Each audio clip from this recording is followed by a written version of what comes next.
বিসমিল্লাহির রহমানির রহিম। সুধীবৃন্দ, আসসালামু আলাইকুম। আমি ব্রিগেডিয়ার জেনারেল মোহাম্মদ জহুরুল আলম। আমার ইউটিউব চ্যানেল জহুরস ভয়েসে আপনাদের স্বাগত।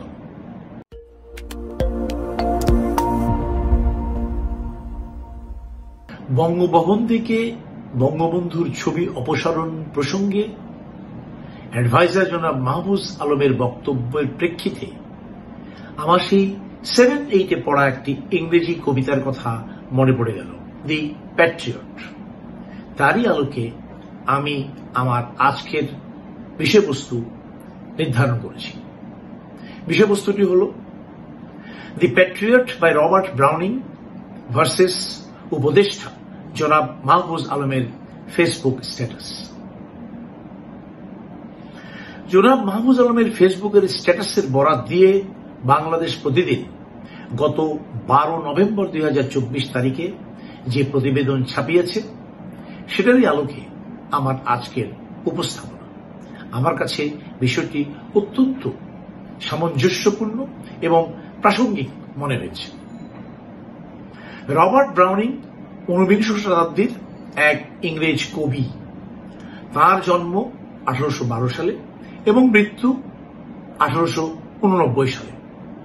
77 বছরের জীবনে তিনি অনেক ভালো ভালো কবিতা লিখে গেছেন, তার মধ্যে একটি দি প্যাট্রিয়ট। আমি তার কবিতার প্রথম দিকের কটি লাইন পড়ছি। It was roses, roses all the way, the house roofs seemed to heave and sway, a year ago on this very day.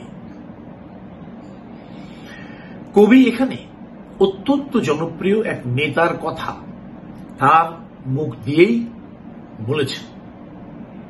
1 বছর পূর্বে তিনি যখন এই রাস্তা দিয়ে হেঁটে যাচ্ছিলেন তখন দলে দলে লোক তাকে স্বাগত জানিয়েছে, মুহুর্মুহু চিৎকার করে তাকে অভিনন্দন বার্তা পাঠিয়েছে। ফুলে ফুলে ভরিয়ে দিয়েছে সমস্ত পথ। শত কোটি মানুষের ভালোবাসায় উদ্দেশিত এক জনপ্রিয় মহান নেতা। অথচ ঠিক 1 বছর পর আমি তার কবিতার শেষের দিকের দুটো লাইন পড়ছি। A rope cuts both my wrists behind, stone set me for my years misdeeds. সেই একই জনতা মাত্র 1 বছর পর তার কুকর্মের জন্য তাকে অপরাধী আখ্যায়িত করে তাকে হত্যার উদ্দেশ্যে তার হাত দুটো পিঠ পোড়া করে বেঁধে সেই একই রাস্তা দিয়ে নিয়ে যাচ্ছে। এবার জনগণ তাকে ফুল নয়, তার দিকে পাথর ছুঁড়ে মারছে। কি নির্মম পরিণতি! সুধীবৃন্দ, আজ প্রায় 200 বছর পর আমরা বঙ্গবন্ধু বা শেখ মুজিবের ক্ষেত্রে সেই কবিতা দি প্যাট্রিয়টের ঘটনার পুনরাবৃত্তি দেখতে পাচ্ছি। বঙ্গভবনের দরবার হল থেকে বঙ্গবন্ধুর ছবি সরানো প্রসঙ্গে জনাব মাহফুজ আলম বলেছেন, মানুষের মধ্যে জুলাইয়ের চেতনা বেঁচে থাকা পর্যন্ত তাকে আর কোথাও দেখা যাবে না। তিনি তার বক্তব্যের সপক্ষে যুক্তি তুলে ধরে বলেছেন, শেখ মুজিব ও তার মেয়ে বাংলাদেশের জনগণের সাথে যা করেছেন তার জন্য আওয়ামী লীগকে অবশ্যই দায় স্বীকার করতে হবে এবং ক্ষমা চাইতে হবে। এর মধ্যে রয়েছে 72-এর অগণতান্ত্রিক সংবিধান থেকে শুরু করে 1. দুর্ভিক্ষ, 2. হাজার হাজার কোটি টাকা পাচার, 3. হাজার হাজার ভিন্ন মতাবলম্বী ও বিরোধীদের বিচার বহির্ভূত হত্যা যা সংঘটিত হয়েছে 1972 থেকে 75 এবং 2009 থেকে 2024 পর্যন্ত। এরপর তিনি বলেছেন, তাহলেই আমরা 71-এর আগের মুজিবের কথা বলতে পারি।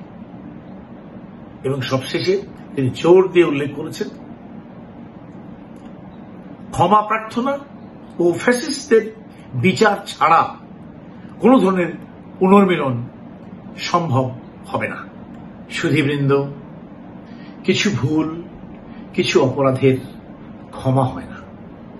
সে আপনি যত বড় জনপ্রিয় নেতাই হন না কেন বা যত বড় ব্যক্তিত্বই হন না কেন, শেখ মুজিবের ক্ষেত্রে ঠিক তাই ঘটেছে। মিথ্যাচার, জুলুম এবং নির্যাতন চালিয়ে না যায় মানুষের অনুভূতিকে দমিয়ে রাখতে, না যায় সত্যকে চাপা রাখতে। এটাই বিধাতার অমোঘ নীতি এবং প্রকৃতির বিচার। সবাই ভালো থাকবেন।